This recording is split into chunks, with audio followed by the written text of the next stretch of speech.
الشيطان الرجيم بسم الله الرحمن الرحيم الحمد لله والصلاة والسلام على رسول الله وعلى آله وصحبه ومن والاه وبعد اللهم علمنا ما ينفعنا وانفعنا بما علمتنا وزدنا علما يا رب العالمين. Bugün kelgan dersimiz bo'lsa, yanada balog'at fasohat sohasiga qadam olgan o'quvchilar uchun tayyorlangan Durusul Balagha nomli bu kitobning majaz aqli degan yeriga keldik. Biz bu darsga kirishdan avval oldingi dars bilan bu darsni bog'lash uchun bir oz so'zlab o'tib ketaylik. Biz oldingi darsda majaz lug'aviy haqida to'xtalgan edik. Ya'ni biz majazni oldi bilan cho'ng jihatdan ikki taqsimga, ikki turga bo'lib majaz lug'aviy va majaz aqliy deb ikkiga bo'ldik. Undan keyin majaz lug'aviyni ikkiga bo'ldik. Agar asli ma'no bilan ko'chma ma'noning orasida, ko'chma ma'noning o'tirisidagi bog'lanish aloqasi o'xshashlikdan, ya'ni aloqatul mushabaha, o'xshashish aloqasi bo'lmay qolsa bu majaz mursal bo'ladi.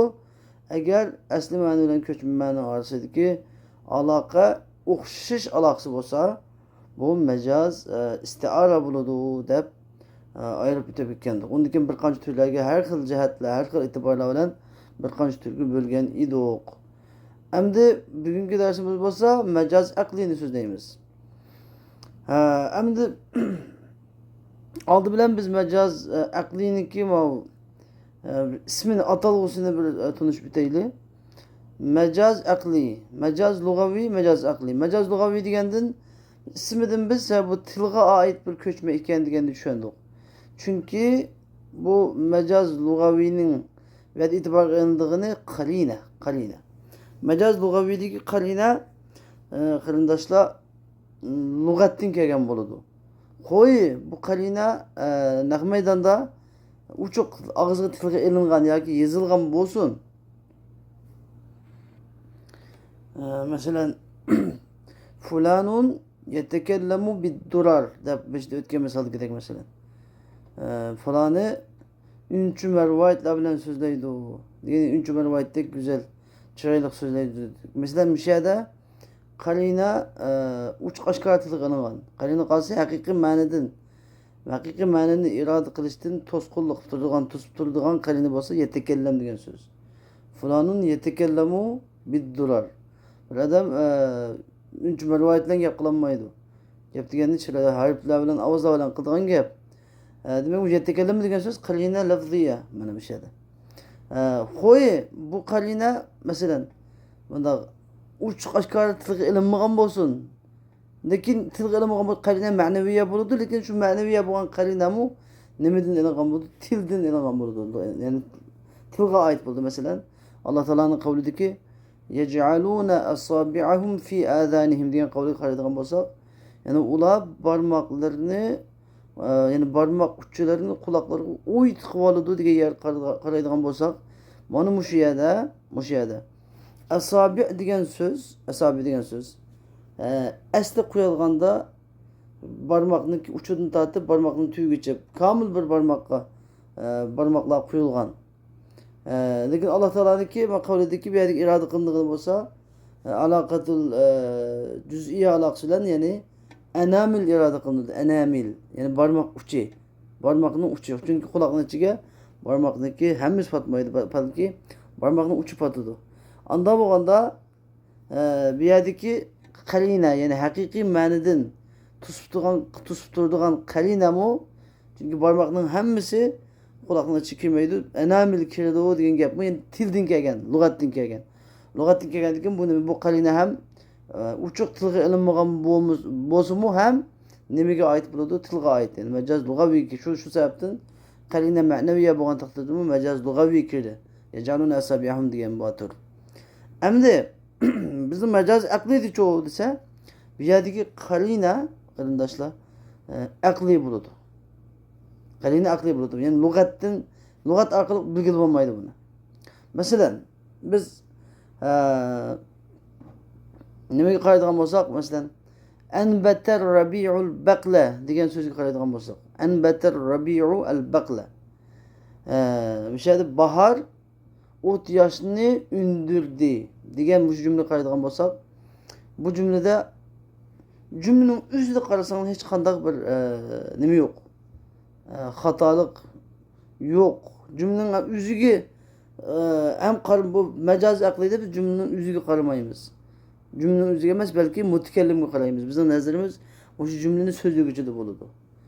Mutakellimga qaraymiz-da, satib ta'rifni tushuntiramiz. Bir şey degemde mutakellimga qarshi bo'yicha agar bu shu so'zni musulmon degan bo'lsa, bu so'z musulmon degan bo'lsa, bu yerdagi qarinatus salifa anil haqiqa.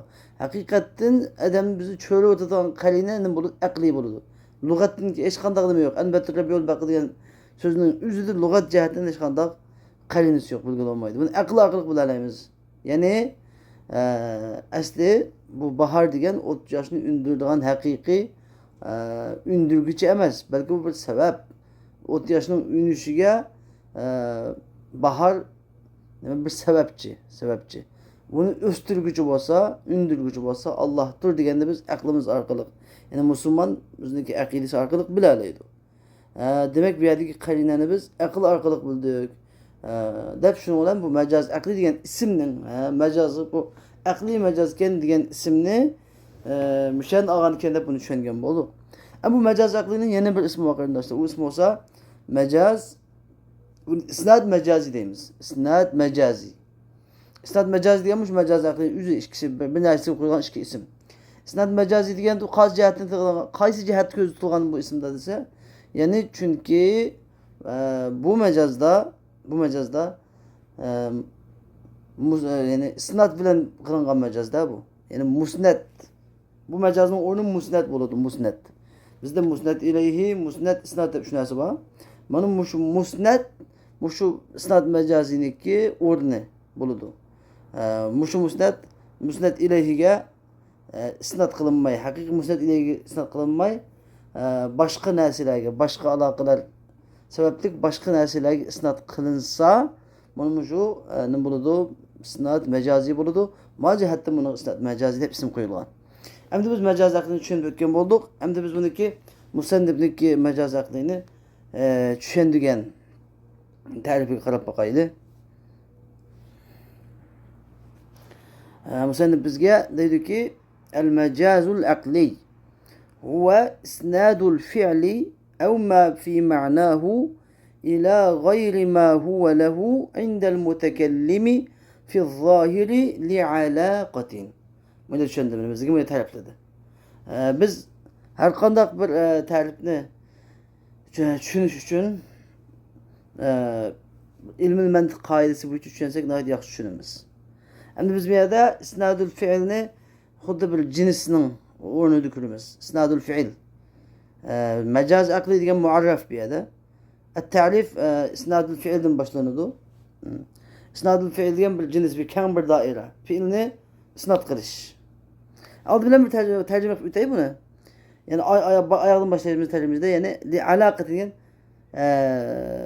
mecaz akli degan fiilni yani musnetni birer alaqının cihdiden zahirda mutakellimning nazridiki fiil uningga isnat qilingan yani musnat ilayhinin g'ayriga fiilni yoki fiilning ma'nosidagi narsalarni isnat qilish degan bo'ldi. Ama bu tercümesi ha.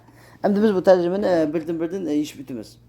Xo'sh, oldi bilan isnadul fiil degan cins itibari bilan biz fiilni isnat qilish dedi. Mecaz akli degan fiilni isnat qilish dedik. Bu bir cins bo'ldi. Demek mecaz akli degan bir fiilni yani musnat ilayhini musnatga isnat qilishgan. Anda biz mav bilekni tushunish uchun chuqur biz musnat ilayhi, musnat, isnat deganni tushunishimiz kerak. Endi qarindoshlar, hammanglar bilasizlar, grammatika qoidasida biz jumla xabariya deb jumla o'rgangan edik. Jumla xabariya ikkiga bo'lingan edi. Biri jumla ismiya, yana biri jumla fi'liya. Cümle ismiye dediğimiz mubtada yani iga haberlik cümle. İki haberlik cümle. Bu iki haberlik cümledeki mesela Zeydun kaimun desek Zeydun gramatikte deyimiz mubtada kaimun haber. Ama balagat istilahida mubtada haber değilmeydi. Ne değildi o? Zeydun mubtada ige musned ileyhi değildi. Kaimun haber musned değildi. Hem de bu şu Zeydun bilen kaimunun oturuştaki alaka yani kaimunun şu nimege nispet birleşi Zeydun'a nispet birleşi yani Kıyamu Zeydin Zeyd'in turuşu isnad değildi. İkisinin oturuştaki alaka. Hoş hem de bunu düşündük. Onun kendiden cümle fiiliye. Cümle fiiliyede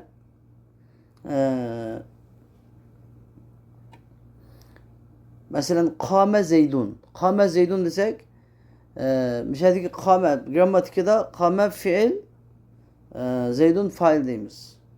Cümle fiiliye oldu. Ama demedi çoğu balagat ilmide müşahedeki kâme musned Zeydun musned ileyhi değildi. Tabii ki bu ikisi oturuştaki alaka yani kâmenin nemege Zeydun'a isnat kılınışı, nispet bilişi nemi deb atıldı? İsnat deb atıldı. Tamam bunu düşüngen bulduk. Demek mecaz aklı degan birinci çoğun cihetini belirsin demek ekan isnad fiil. Yani fiil yani demek musnedni musned ileyhi isnat kılışken. Bunu düşündük. Endi fiil gılan bulamdı degende isnadul fiili ev ma fi ma'nahu dedi. Yani yerdeki musned bazıda fiil buludu. Mesela bana el emiru el medine degandek musned bazıda ne buludu bir şeyde bana buludu. Bazıda ma fi ma'nahu yani fiilin manası degandek buludu. Fiilin manası da musneddeki bazı musned ile ilgili kılınışta ne kadar fiil gana misal kılınmaydı bazıda fiilin manası degandek musned buludu, isnat kılındı. Mesela ismi fail, ismi mef'ul, sıfa müşebbeha ve ismi tefzil katılıklardaki mesela. Bunlar hepsi bazıda musned buludu. Fakat lam fiil gana musned bulmaydı. Kudu biz Zeydun kaimun desek, kaimunun bulduğu yerde musned buldu. Lakin şu musned nime? İsm fail. Kaimun ism fail musned buldu. Kâme Zeydun desek kâme musned buldu fiil madi. İşkincisi biz adını ne de batayımız? Buniye lil fa'il. Mebniyun lil fa'il de batayımız. Kaimun mu mebniyun lil fa'il? İsim fa'il yani. Kâme desek mu? Mebniyun lil fa'il yani. Fiil madi ma'lum. Mechul emez. Bunu da düşünüyoruz. Eğer mesela duribe Zeydun deyilse işte bu yani duribe musned buludu. Zeydun musned ileyhi buludu. Mef'ulga bina kılgan takdirdi mu? Mebniyun mef'ul bulgan takdirdi mu? Hem de biz bu cinsi düşündük. Hem de cins ilmi mantık kayısı boyunca cins. Dinkin biz cinsini umumi cadisi dep bolgandan keyin isnadu fiil dep bolgandan keyin fiilni nimaga isnat qilish? Bu yerda bu ikki narsani o'chib olgan bo'ladi da. Bu fiilni musnad ilayhi asli fa'il haqiqiy bo'lgan musnad ilayhiga yoki asli jumlaning egasi bo'lgan mubtadaga isnat qilish degan bu buni ichiga kirdi. Uning g'ayriga isnat qilish degan bu buni ichiga kirdi. Endi biz majaz aqlini ta'rif qilayotgandan keyin biz chuqur ta'rifda bu ta'rifniki doirasiga kiradigan narsani kirgizishimiz, ta'rifning doirasiga sirtidagi narsani chiqarib o'tishimiz kerak. Buni nima orqali chiqaramiz? Qaydlar, ya'ni fasl. Fasl deb ilmiy mantiq fasl deymiz. Qolgan bilimlarda qayd deymiz. Bu qaydlar bilan buni boshqa narsalarni chiqarib o'tamiz. Shu ta'rifning doirasiga narsani kirgizamiz. Shuni komil ta'rif bo'lgan bo'ladi. Endi birinchi qilib ila g'ayri ma huwa lah dedi. Ila g'ayri ma huwa lah. Mushu cümlede mushu fasl orqali musannif nimani chiqarib o'tdi? Isnadul fi'li aw ma fi ma'nahu ma huwa lah ila ma huwa lahni chiqarib o'tdi. Ya'ni demak bizni hozir so'zlayotganimiz mesela majaz deganda bir şey tushundik buni. Haqiqat emas. Ya'ni aslidagi musnad ilayhining o'ziga fiilni yoki fiilni ma'nosiga narsani isnat qilish nima deb atalmaydi? Majaz aqli deb atalmaydi. U degan bo'lsa haqiqa deb atiladi. Demak, bu mecaz aklida fiil yani musnad nimaga asldagi musnad ilayhiga nima qilmaydi ekan? Isnod qilinmaydi ekan, balkim musnad ilayhining g'ayriga isnod qilindi ekan deganni tushundik. Endi indal mutakallimi degan fasl bilan bizga yeni bir ma'lumotni beryotdi. Ya'ni mutakallimning nazrida deyotdi. Mutakallimning nazridagi ma huwa lahning g'ayriga fiilning isnod qilinishi. Anda olganda mutakallimning nazrida degan gapdan biz hozir nima gapni chiqaryapmiz? Ya'ni amaliyatga e'tiborni berib nimaga olmaymiz, xato qilmaymiz. Bu yerda majoz aqlida e'tiborga ilindigini, bizning e'tiborimizda bo'lug'ini, nazar e'tiborimizda turish muhim bo'lgan o'rin nima bo'ldi ekan? Mutakallimning nazarida bo'ldi ekan. Chunki agar masalan biz anbatar rabiul baqla degan so'zimizda so'zni o'ziga qaramaymiz. Balki mutakallim shu so'zni so'zligiga qaraymiz. Bu so'zni so'zligicha agar musulmon bo'lsa, bu jumla majoz aqli bo'ladi. Bu jumlani so'zligicha agar kafir bo'lsa, ya'ni bahar o't yoshni undirdi degan gap kafirning ko'z qarashida bu haqiqatan u o't yoshning unishini baharga nisbat berdi. Baharga kuchni, ta'sirini bahar undirdi, tabiat undirdi deb shunday ko'z qarashda bo'ladi. Ya'ni kafir degan bo'lsa, kafirga nisbatan bu haqiqat hisoblanadi. Lekin musulmon degan bo'lsa, musulmonga nisbatan bu nimaga hisoblanadi? Majoz aqli hisoblanadi. Gerçi ameliyatda kafirning ko'z qarashidagi xato, musulmonning ko'z qarashidagi to'g'ri bo'lgan taqdirdir bu. Lekin majoz aqlining yo'li nima qaramoq mutakallimga qaraladi. Buni ma'no tushungan bo'ldik. Fi zohiri degan mavqit kelgan. Biz bu qaytlar mafasl bu qaytlar nimani chiqaryapmiz? Ya'ni zohirda, tashqi ko'rinishda, haqiqatda mohiyatda emas. Ya'ni mutakallimning nazridagi ma huwa lahning g'ayriga isnod qilish zohirda degan gap cho'qim bu zohirda bo'lish kerak. Ya'ni masalan biz anbatar rabiul baqla deb kelish kerak. Anbatallahul baqla deb kelmasligi kerak. Anbatallahul baqla deb kelsa buni bo'lmaydi, majoz bo'lmaydi. Anbatar rabiul baqla deb kelgandan keyin ondan ya'ni zohirda qanday keldi tashqi ko'rinishda bizga tashqi ko'rinishda nimani ma huwa lahning g'ayriga isnod qilingandek isnod qilinib keltirildi. Shuni isnod qilingandek keltirildi. Lekin amaliyatdagi ma'nosi-chu, amaliyatdagi ma'nosi asli musnad ilayhiga isnod qilingan bo'ldi. Ma'no shu yerga qaytarilmas amaliyatda. Endi oxirdagi qayd li aloqa. Bir aloqaning jihtidan. Ya'ni biror aloqaning tufaylidan deydi. Eng muhim qayd mushu mana. Nima uchun bikaga bunu biz nimaga anbatallahul baqla demaydi, nimaga anbatar rabiul baqla deb qo'ydi. Ona deb qo'yish anbatallahul baqla desa bo'lmamdi degan savolga bir şey aloqa degan gap. Ya'ni mishada bir aloqa bor. Aloqaning jihtidan deyotdi. Bakaga bunu biz asli ma'nosi, ya'ni asli musnad ilayhidan boshqa narsaga isnod qilmaymiz. Aloqasi bo'lganlik uchun, ya'ni bu ayrilmaydigan bir aloqa, bag'lanish aloqasi bo'lganlik uchun. Bu aloqa bo'lsa, xuddi nimada ilki majozimiz bayon qilgandek 8 xil aloqani bayon qilgan, majoz aqlidimi 6 xil aloqa bor. Majoz aqlidimi 6 xil aloqa bor. Mushu aloqalardan bir aloqa kelganlik tufaylidan ammo isnod qilinadi-da bu. Masalan, bu aloqalardan masalan fa'il uchun bino qilingan narsaning maf'ulga isnod qilinishi birinchi aloqa. Maf'ul uchun bino qilingan narsaning fa'ilga isnod qilinishi ikkinchi aloqa. Uchinchi aloqa fa'il uchun yoki maf'ul uchun o'xshash hamda fa'il uchun bino qilingan narsaning masdarga isnod qilinishi. Fa'il uchun bino qilingan narsaniki zamonga isnod qilinishi. Fa'il uchun isnod qilingan narsaning makonga isnod qilinishi. Fa'il uchun isnod qilingan narsaning nimaga isnod qilinishi? Fa'il uchun bino qilingan narsaniki masalan sababga isnod qilinishi. Buni ham deb ataymiz aloqa sababiyya, aloqatuz zamaniyya, aloqatul makaniyya deb ataymiz bunda aloqalarni.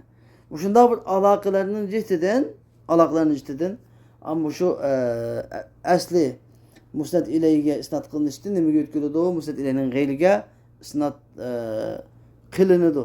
Lekin biz ma'nini aytganda o'ngshab ma'ni aytamiz. Ma'ni aytganda o'ngshab ma'ni aytamiz. Lekin shuniki biz aloqasini borligini bildi o'tib ketamiz. Nima uchun bunda bo'lgan desa, bunda bo'lganlik uchun bunda bo'lgan.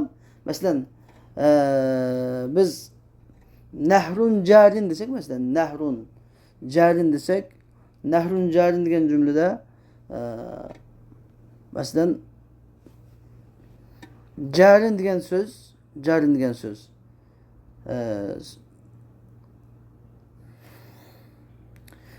zahirda, nahrun jarin degan so'zda bizning diqqat e'tiborimiz jarin degan so'zda bo'ladi. Zahirda fa'ilga bino qilingan so'z zahirda. Fa'ilga bino qilingan, fa'ilga isnat qilingan jarin degan, nahrun degan mavsuf jarin degan sifatga mishada isnat qilindi. Lekin buni biz ma'ni aytganda shu nimaga ma buniya lil fa'ili ve usnida ilal mef'ul deymiz. Bizi fa'il uchun bino qilingan, ikinidan mef'ulga isnat qilinganning misoli. Masalan, biz nahrun majliyun, ya'ni suv oqadigan urun bo'lgan o'stang daryo deb ma'ni etamiz. Suning oqadigan suv oqadigan daryo deb ma'ni etamiz. Xuddi shuningdek.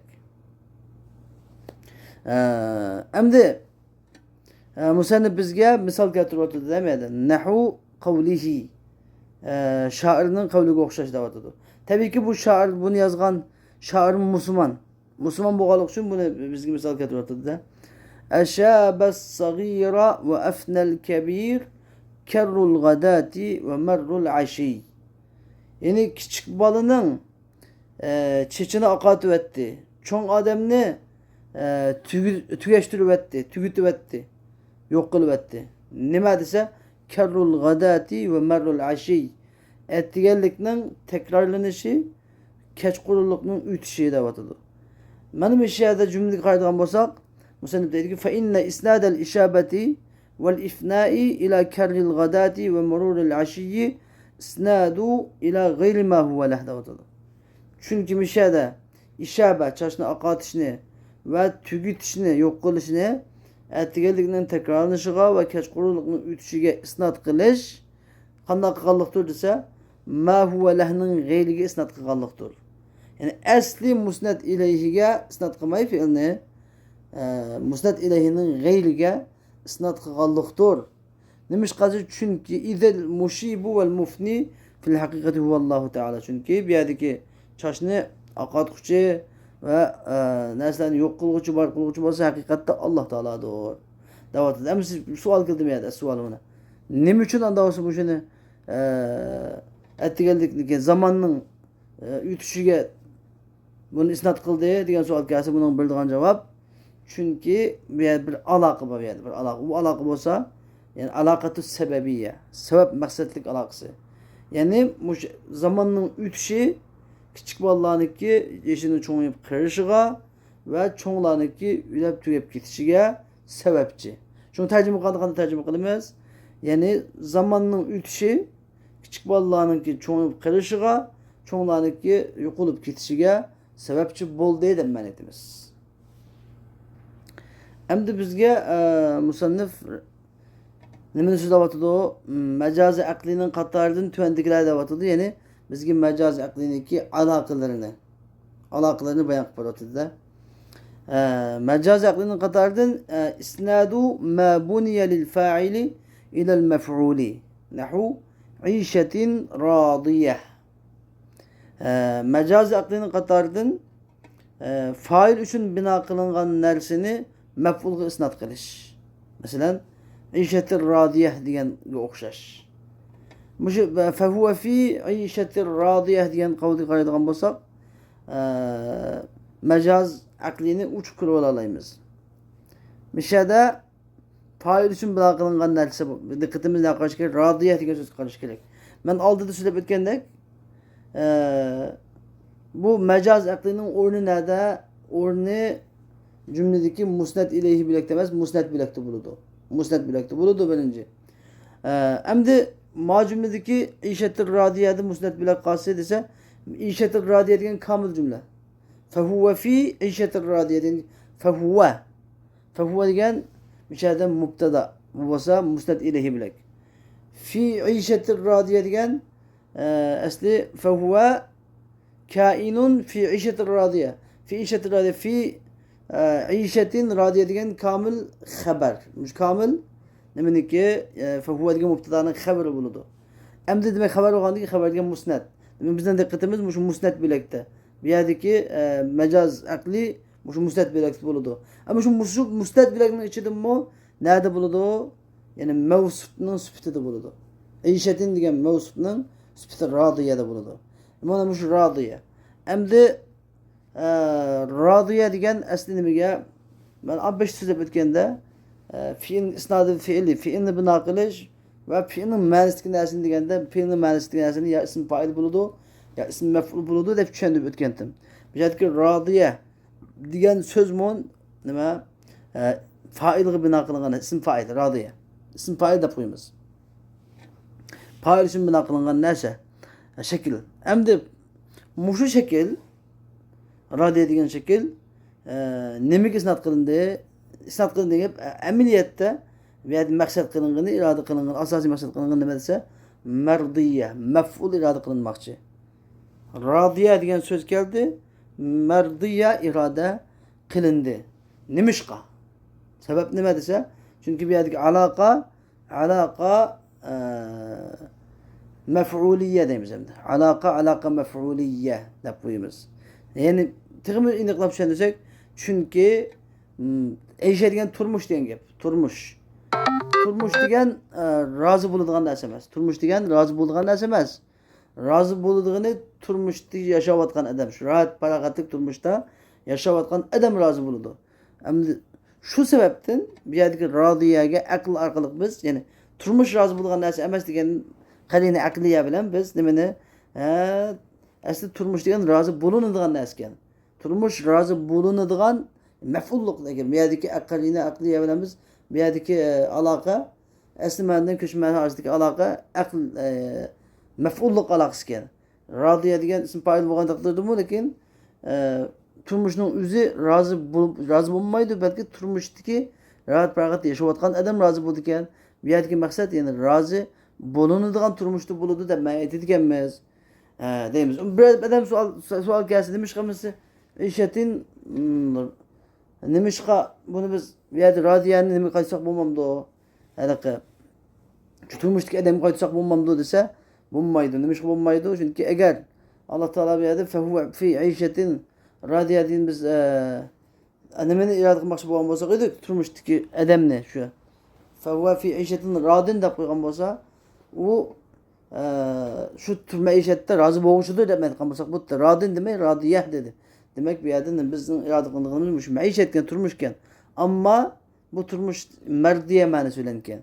Endi nima radiya deb qo'ydi, mardiya desa bo'lmamdi desa, radiya deganda tig'im balog'a chiqadi. Qanday balog'a chiqadi desa, ya'ni bu odam, bu shu turmushda yashagan odam, ya'ni bu turmushning intayin rahat farog'atlik, ya'ni ig'izda Peygamber Sallam ya'ni cennette köz kürep bakmagan, kulak işitip bakmagan, insan kalbi kiçip bakmagan rahat farog'atlar narsalar bor. Deganlik uchun mushundaq rahat farog'atlik turmushning dardida xuddi o turmushda yashagan odam bu rahat farog'atlik bo'lib ketgan, shu turmushning o'zi rahat farog'atlik bo'lib ketgan, o'zi rozilab ketgandek holat bo'lgan deb alohida bir balog'atni bizga naq beradi, shakllab beradi. Xo'sh, ikkinchisi va aksuhu, ya'ni isnadu ma buniya lil maf'uli ila al fa'il. Maf'ulga bino qilingan narsani fa'ilga isnod qilish. Masalan, saylun muf'amun. Buni biz deymiz aloqa fa'iliyya deb qo'yamiz. Aloqa fa'iliyya. Ya'ni aksi buni aksi. Saylun muf'amun. Asli buni lug'at ma'nosi nima degan bo'ladi? Yani to'shquzilgan sel. To'shquzilgan sel degan bo'ladi ma'nosi. Endi bu shundan uzun muratmi desa, bu yerdagi bundan uzun murat emas. Buniki asli ma'no, iroda qilinmoqchi bo'lgan ma'no nima desanglar, ya'ni saylun mali degan bo'ladi. As muf'am degan gap mamlu degan gap ma'nosi. Mamlu degan gap. Bu yerdagi maqsad saylun mali demakchi. Nimishqa? Bizning diqqatimiz bu yerdagi muf'am yani sifatda bo'ldi. Mana besh degandek muf'am degan sifatda bo'ldi. Chunki masalan bir jilg'idan bir vodidan sal kelgan bo'lsa, to'shqiziladigan narsa shu vodi. Shu vodi salga tushudi. Sal desa tushadigan narsa. Sal tushadigan narsa. Vodi to'shqiziladigan narsa. Anda bo'lganda bu yerdagi qarina aqliya bilan biz nimani bildik? Sal degan tushadigan narsa ekan, mali. Vodi cho desa to'shqiziladigan narsa ekan. Bu yerdagi saylun degan so'z bilan biz aqlimizni bilib oldik. Ha, bu yerdagi muf'am aslida muf'im ma'nosi, ya'ni mali ma'nosi ekan. Ya'ni jilg'iga tushab bo'lab kelgan, liq kelgan jilg'iga liq kelgan sal degan bo'lgan buning ma'nosi. Anda bir savol so'rash kerak. Bu nima ish buni anda deb qo'yamiz? Saylun muf'im yoki saylun malik desa mummam degan desa, chunki yani bu salning oshunda liq kelganning dardida, liq kelgan dardida. Vodimi to'lab, salning uzumi to'lab ketgandek bo'lib ketgan degan bir balog'atlik ma'noni ifodalayotdi. Üçüncüsü vel isnadu ilal masdar. Üçüncü aloqadadir. Ya'ni masdarga isnod qilish. Yani ma buniya lil fa'ili ilal masdar degan bo'ldi. Yani fa'il uchun bino qilingan narsani nimaga masdarga isnod qilish. Anladın? Ma mishadiki vel isnadu ilal masdar yani sizga hamda ma 2 misalda radiya muf'am deganni shu fi'lniki ma'nosidagi narsaga misol qilib keltirdi. Hamda fi'lning o'zini isnod qilish meyada. Fi'lning o'zini masdarga isnod qilish. Jadda jidduhu. Bizim yerdagi jadda jidduhu deki bizning diqqatimiz nerede bo'ladi hamda hozir? Jaddada bo'ladi. Jidduhu da emas. Jadda. Yani jadda degan so'z bu yerdagi majaz aqliniki obyekti jaddada. Jadda jidduhu. Jadda degan so'zni jidduhuga nima qildi? Isnod qildi. Yani onun tirishchanligi ulug' bo'ldi deymiz masalan. Tirishchanligi ulug' bo'ldi. Desek tirishchanlik ulug' bo'lamdi. Endi biz aqlimizda o'ylab topamiz. Yani qarina aqliya bilan yani tirishchanlik ulug' bo'lamdi bu yerda desa asli tirishchanlik ulug' bo'lmaydi, tirishqan odam ulug' bo'ladi. Tirishqan odam ulug' bo'ladi. Unda bo'lsa nima deb buni jaddun demaydi, jidduhu deb qo'ydi. Jaddun demaydi desa, chunki bu yerda bu tirishqan odamniki intayin oli himmatlik ulug' odam bo'lganning dadida buni tirishchanligi ulug'lab ketgan degan bir ma'noni bizga ifodalayotdi. Endi 4-chi qilib va ila zaman, ya'ni fa'il uchun bino qilingan narsani zamonga isnod qilish. Masalan, naharuhu saimun. Bir şeydeki bizim obyektimiz nerede buluş gerek? Saim'de buluş gerek. Saim. Naharuhu saimun. Nahar degan bir şeydeki mubtada. Saim haber. Haber degan musnad. Musnad bile qaraymiz. Saim. Onun gündüzü rozu tutquchidir degan bo'ldi cümlenin o'zi ma'nosi. Endi biz qarina aqliya bilan qaraydigan bo'lsak, bu gündüzga rozu tutmaydi. Gündüzde rozu tutmaydi. Gündüzün özü rozu tutmaydı, belki gündüzde rozu tutulgan adam gündüzde rozu tutudu. Qarina aqliya bilan bunu bildik mi? Anda olsa bu yerdagi saim degan bu fa'il uchun bino qilingan bu ism fa'il nimaga asli bu nimaga isnod qilinmoqchi ekan? Zamonga isnod qilinmoqchi ekan, zamonga. Ya'ni naharuhu masumun degan bo'ldi ma'nosi. Uning kunduzi falonining kunduzi rozu tutuladigan vaqtdir.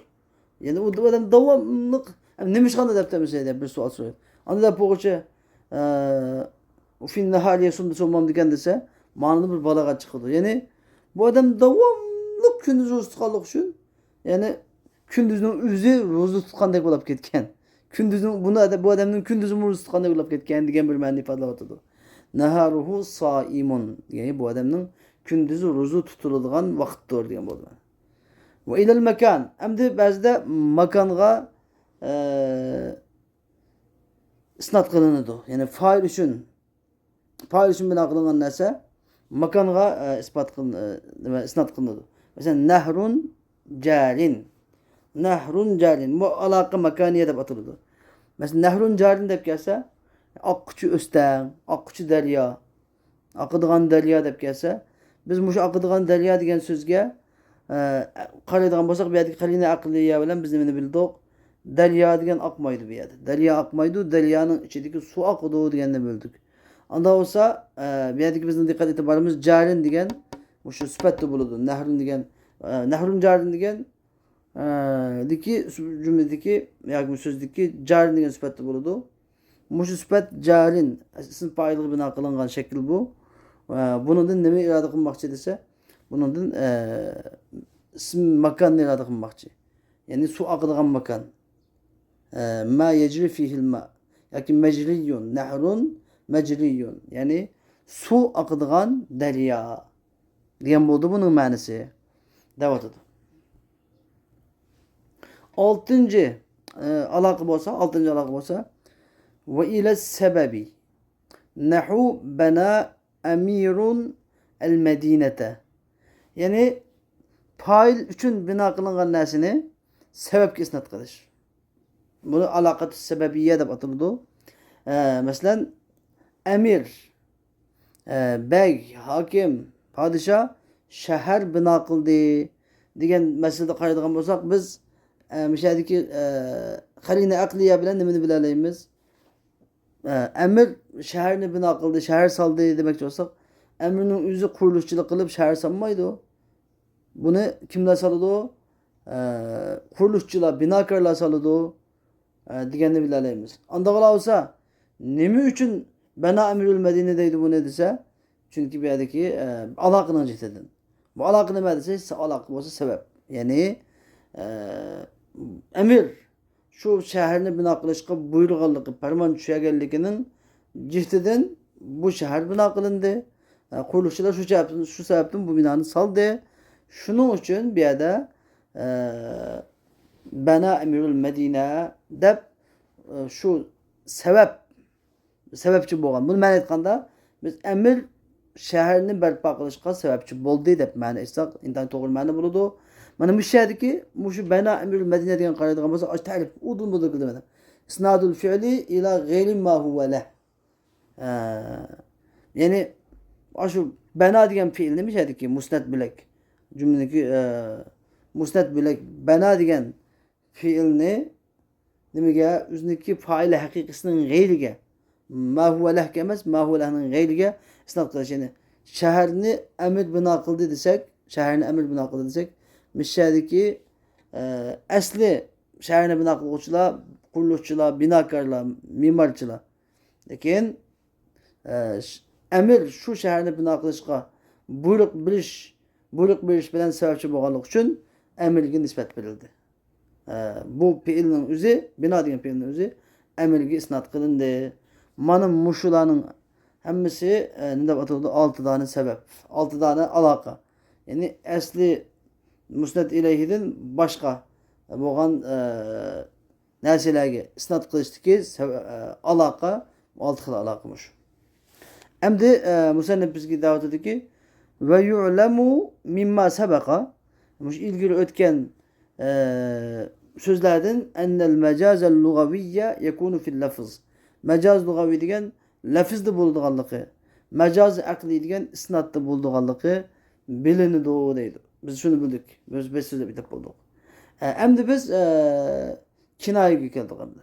Biz majaz tugadi, majaz aqliy. Endi biz kinoyani so'zlaymiz.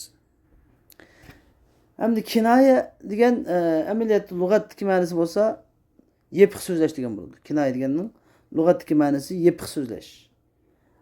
Endi istilohdagi ma'nosi-chi? Istilohdagi ma'nosi hiya lafzun urida bihi lazimu ma'nahu ma'a jawazi iradati zalikal ma'na deb tushuntiryapti, ta'riflayapti bizga. Kinoya degan bir lafzdir.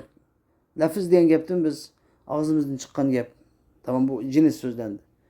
Ulide bihi birinci fasılda da dedi ki ulide bihi lazimu ma'nahu. Onu olan onun o lafızның ma'nisining lazimi irade kılınan bir lafızdır. Ma'a cevazi iradet ederken aşu ma'nini irade kılış caiz buluş bilen birge dağıtıdır. Yani birinci fasılda nemini bildik. Birinci kayıttan biz kinayeden irade kılındığını şu lafzındaki lazım isken. Lazım işi. Asasi maksat şu lafzidin kilip çıkıdığın yeni bir ma'na. Bizde demek bu kinayenin içinde üçümüz lazım melzumunu biliş gerek. Lazım melzum dep bir narsa var bizde. Biz bir sözünü deyimiz bu sözden yeni bir narsa, yeni bir ma'na kilip çıkıdı. Yeni bir ma'na kilip çıkıdı. Bizim maksadımız aş yeni bir ma'na. Ma sözlük asasi maksat bu bizim söz sözümüz emez. Belki yeni bir ma'na irade kılmakçı. Anda o kadar lazım diyen ikinci ma'na. Melzum diyen birinci ma'na. Melzum şu aytilgan söz. Lazım şu aytilgan sözden kirip çıkan yeni bir ma'na. Hoş. Anda o kadar kinaye diyen kanda söz gen yani onun ma'nasının lazımı şu sözden çıkan ma'nanın lazım yani şu sözden çıkan ma'nanın kelip çıkan yeni bir ma'na irade kılındığın sözken ma birinci kayıtın çıkan ma'na. İkinci kayıtın ma'a cevazi iradeti zalikel ma'na. Aşu ma'nanı irade kılış caiz buluş bilen bilge. Yani emdi aşu ma'na degenimiz yani aşu lafızdan çıkan ma'na. Birinci lafızdan çıkan ma'nını ikinci lazım bo'lgan ikinci ma'nilan birga irade kılış hem caiz. Demek biz miyada kinayeniki mecazdan ayrılıp durduğun matribini bilerdik. Mecaz degende devamlı köşmü ma'ni ikinci ma'na irade kılınatdı. Bu birinci kayıttan bunu ayırayanmagandık. Lekin ikinci kayıtdan ayırıp aldık ki nemini ayırıp aldık? Mecazda asli ma'ni, hakiki ma'ni bilen köçmü ma'nini ten irade kılış mümkün emas. Çünkü bir kalinet-i salife var. Yani onu tutup asli ma'ni irade kılıştan tutup durduğun ya kaline lugaviye ya ki kaline akliye var. Biz düşünüp ettik. Lekin bu kinayede şu dese kinayede onu asli ma'niden tutup durduğun kaline yok muydu? Hem tusalgı hem yok. Tusalgı olmagandan asli ma'nisinden bile irade kılış hem mümkün. Mesela tavilun nicadi diyen okşaş. Mesela tavilun nicadi. Ey tavilul kâme. Mesela tavilun nicadi desek bunu kılıç beği uzun diyen bulur. Kılıç asıdan kılıç beği uzun diyen gibi. Kılıç beği uzun diyenindeki manisi bizim asas maksatımız tavilul kâme. Yani boyu uzun diyen bulur. Besti, kâmeti uzun, boyu uzun. Hem boyu uzun, boyu igiz desek müşahede bu adamdaki ameliyette boyu igiz buluşu kılıç beği uzun olması mümkün. Ve ameliyatta kılıç beğeninki kılıç beği mi uzun, boyu mu uzun buluşu mümkün. Yani hiç kadar bir tutsal yok muydu? Paylık mı şu? Nemeden kinayeniki mecazın ayrılıp durduğun en mühim tarifi mu şu? Yani mecazda asli ma'nilen köçmü ma'ni birlikte irade kılınmaydı mümkün emez. Lekin kinayede birlikte irade kılınışı mümkün. Lekin çok irade asası mezmun kalsı ikinci bilek. Yani lazım manası. Melzum manası emez. Bununki kılıçının beğenin uzun buluşu bizge mühim emez. Buluşu mümkün olması mümkün değil. Mühim boğanı bunun boyunun uzun boğanlığı, igiz boğanlığı. Hoş. Hem de Musa dedi ve tenkasimu bi'itibaril mekniyi anhu ila selaseti aksam.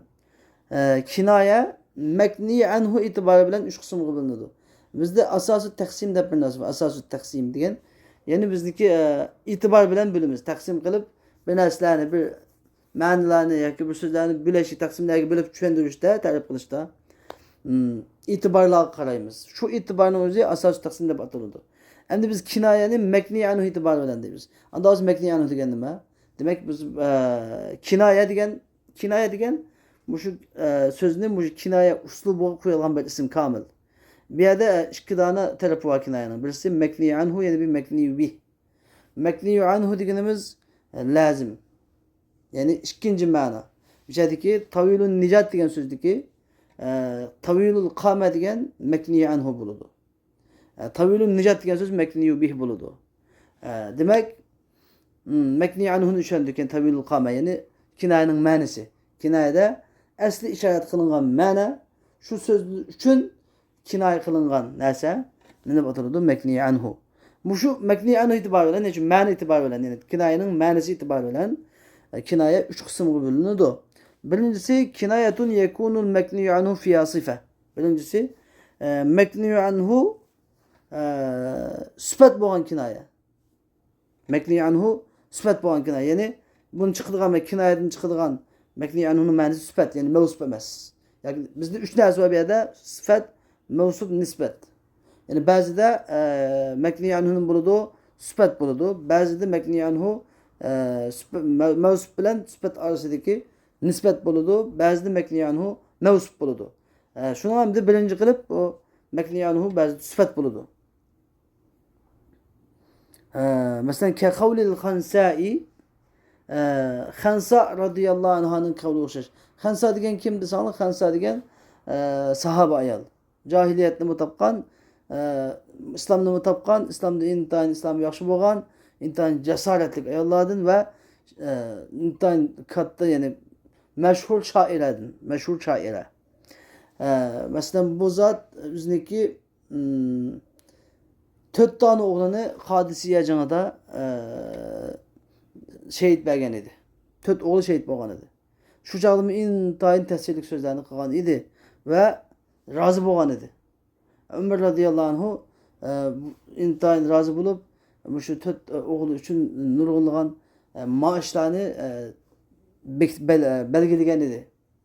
Hem de şu Hansa radıyallahu anha yüzündeki bir sakır da bir kılındışı bolgan iken, şu kılındışı ülep ketken iken, şunun mersiye okup ne degen iken? Tavilun nicadi rafi'ul imad kesirur ramadi iza ma şata diyen iken.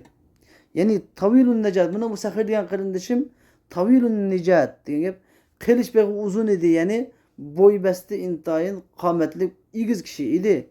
Rafi'ul imad, yani çizgilerinin tübrükleri uzun idi, igiz idi davatıdı. Yani intayin kavmi içinde yüz abroyluk mötüber kişiydi demekçi.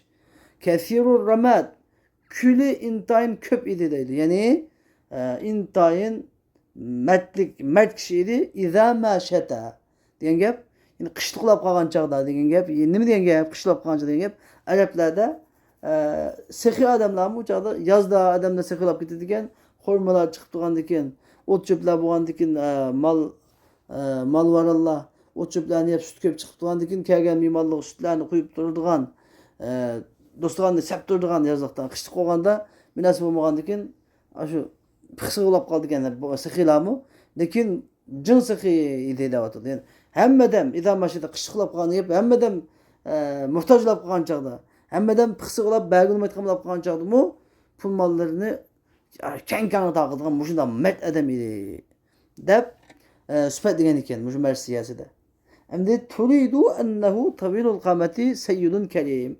Yani Hansa radıyallahu anh sakırının tavilul kame, tavilul necat diyen sözden kametindeki intayin boyunun igizlikini ve seyyid rafi'ul imat diyen sözden üzerindeki mötüver uluk kişi işkeldikini kesir ramatın intayin mert sekhi kişi işkeldikini irade kılvatıdır o.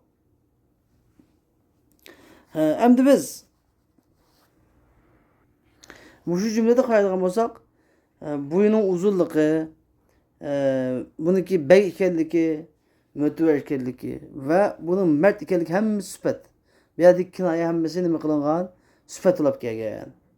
Bunu düşündük. Hem de bu cümleden biz yeni bir ma'nini bilaleymiz. Bu yanında başlangıçlar için münasip gelmeydi, lakin kısa sözle bitiriz. Bu kinayelerimi kıska, uzun.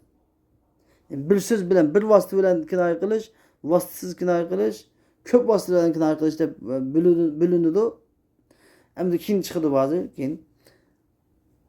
Bu şu kançı kinayede, kançı köp vasıta bilen kinaya kılınsa şunca pasahatlik, şunca balagatlik bolgan boludu. Bir şeydeki, üç sözün eşitiki tavilun necat degen normal, bu yigiz. Kılıç ve uzun denge bu yigiz. Dikkat bilerdik, bu adli. Rafi'ul imad degen çidirindeki tübürükleri uzun, igiz degen geptin, mötüver degen gep Bizi yakın vasıta ayrık köp vasıta yok lakin bir az oylanganda tapılı buludu. Ma otur hal. Emdi kesir ramat külü köp diyen gapçı sana. Külü köp diyen gaptın bir vasıta sahi diyen gaptın bilgili olmaydı.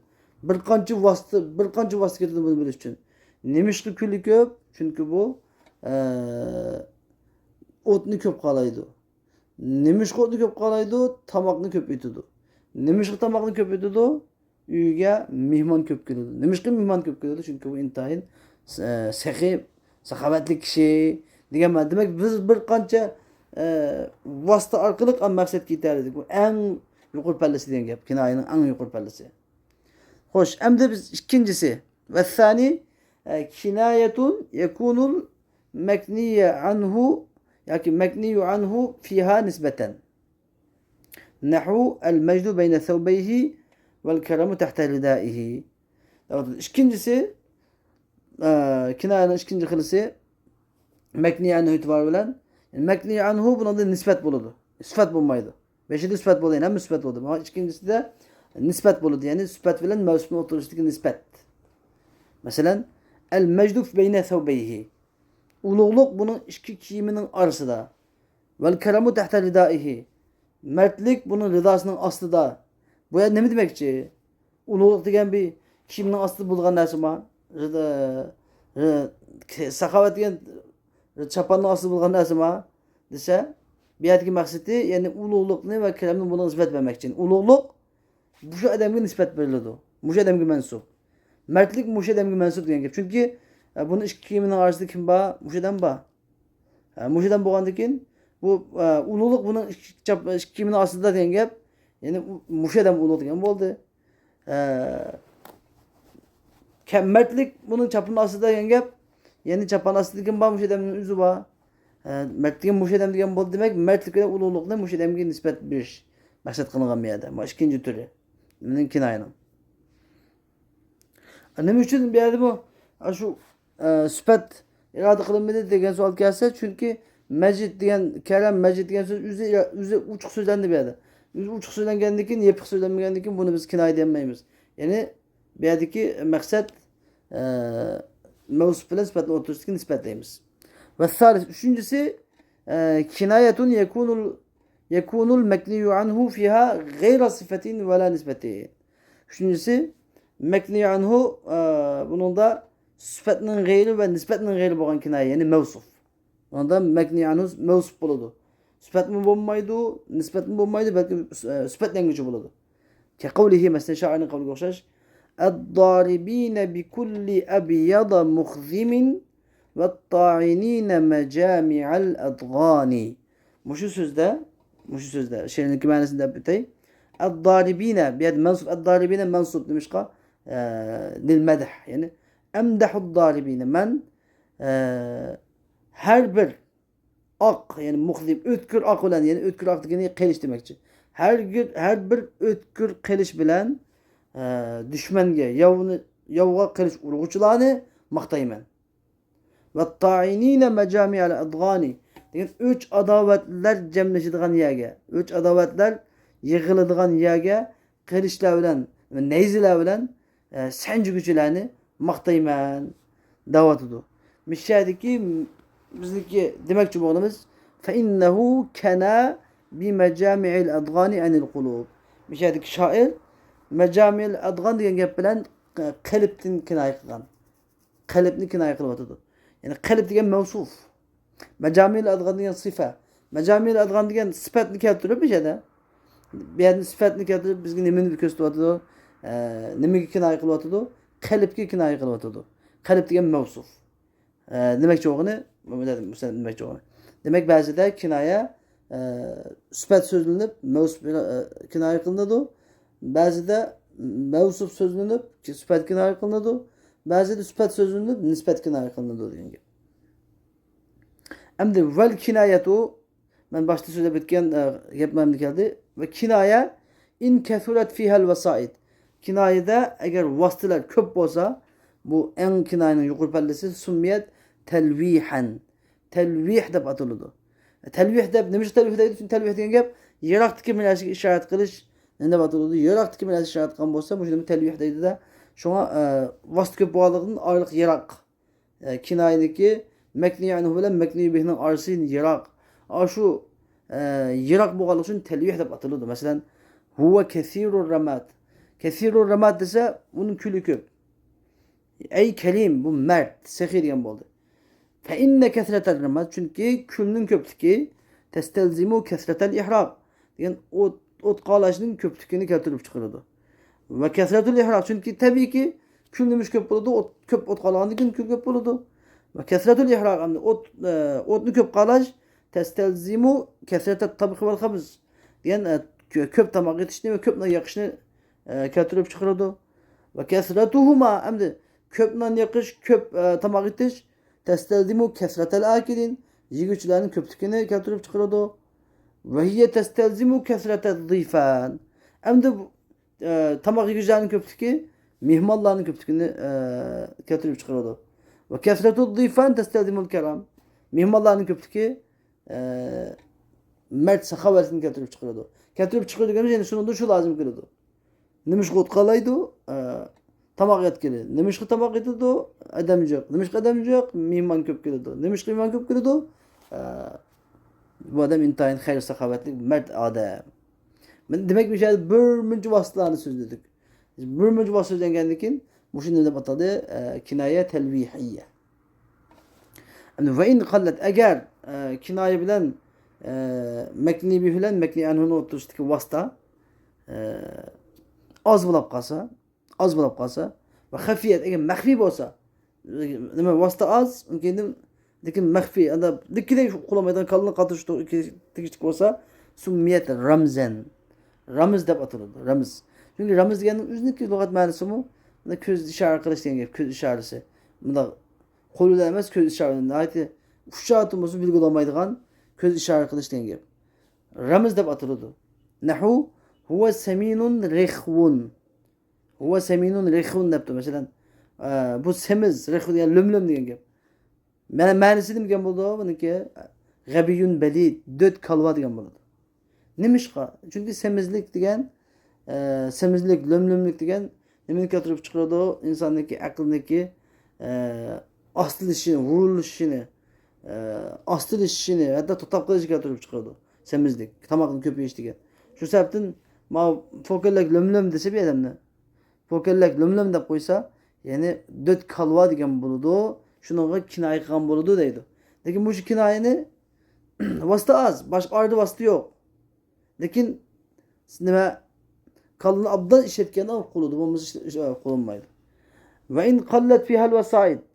Hem eğer kinayede vasıta az bulaptı. Evlem tükün belki de bazı vasıta yokken ve vaduhat yak ve vadahat ve lekin uçken manasında manası mehfi emez. Allah'ın çıkıp dururken olsa summiyet imaen ve işareten. İma işarete batırdı. Çünkü ima işaretigen aldı banası ki köz kollarını mavi de koldu köstildi de koldu köstildiği narsa. Şunun için bu addi yani kulu buludu. Adı vasıtı yok. Yak vasıtı az. Bunun da deyimiz ima işaret deyimiz. Bu mümkün aynı bir türü. Eve ma ra'aytel mecde elqa lehu fi alitel hata thumme lem yetehavveli. Yani sen karımıdın mı kömüdün mü yani mecde ululukla elqa lehu diye üzerindeki küdük öpsini yatığını ya ki yüktaklarını kütürüp yüktaklarını telhanın ailesi taşlıqalığını kömüdün mü? Thumme lem yete andaki ötkülük etmegelikini. Ulukluk yüzünün küdük öpülerini yataklarını yüktaklarını elip telha ailesi düşüp onunki yani küçük ketmegelikini kömüdün mü? Ne demek iken bir yerde dese? Yani kinayetun an kevnihim emcad. Ulanıki intan uluk kişi ikenlikinin telha ailesinin intan uluk kişiler ikenlikinin bir kinaye. Anladın? Bu şimdi de atayımız ima işareteyimiz. Asandan bilgili bu kalık şun. Ve hunaka nev'un minel kinaye. Yani kinayenin yeni bir türü var. Yu'temedu fi fehmihi ala siyak. Bunun için işte cümleneki siyakıga tayin edildi. Cümleneki siyakıga tayinimiz. Bunun için işte. Cümlenin baş ahir karayımız. Bu yüsemma ta'lidan bu ta'lid yani daratmalaş da batıldı. Gepni daritiş, gepni purtiş. Ta'lid degani madde ta'lid degani bu imalatul kelam ila urdin. Gepni bir yerga buraş. Gepni bir tarafga buraş degan bo'ldi. Yani urdun diyen bir nahiye, bir taraf bulaş. Gapni agitib aytish degan gap. Gapni tuz etmay, agitib aytish. Ka qawlika li shakhsin yadurun nas, yani seniki mana kishilarga azor beradigan, zarar yetkazadigan bir odamga khayrun nas men yanfa'uhum degan qavlashash. Kishilarning yaxshisi ularga manfaat bergan kishidir degan qavlanda masalan nima degan bo'ldi buni ma'nosi desa, bir odam to'xtamay bergan ziyon berib turgan odam bo'lsa, yaxshi odam degan bir kimga manfaat yetkazadi degan gapdan nima gap chiqdi? Yomon odam degan zarar yetkazadi. Siz yomon odam ekansiz degan ma'no chiqadi. Hamda masalan qattiq turk odamdan birini masalan yoki o'zi namrat masalan. Namrat undan keyin o'zini nihoyat boy ko'rsatib olgan odamni o'ylab ben tamam menga desam shu nima bo'ladi? Gap daratmalash masalan. Qashqarning so'zi deb qo'yamiz bizda. Gapni qarasa shunda silovda ko'rinadigan ichida intayin zahardek ma'nolar var ba'zan gaplar. Bu hammasi gap daratmalash deb ataladi.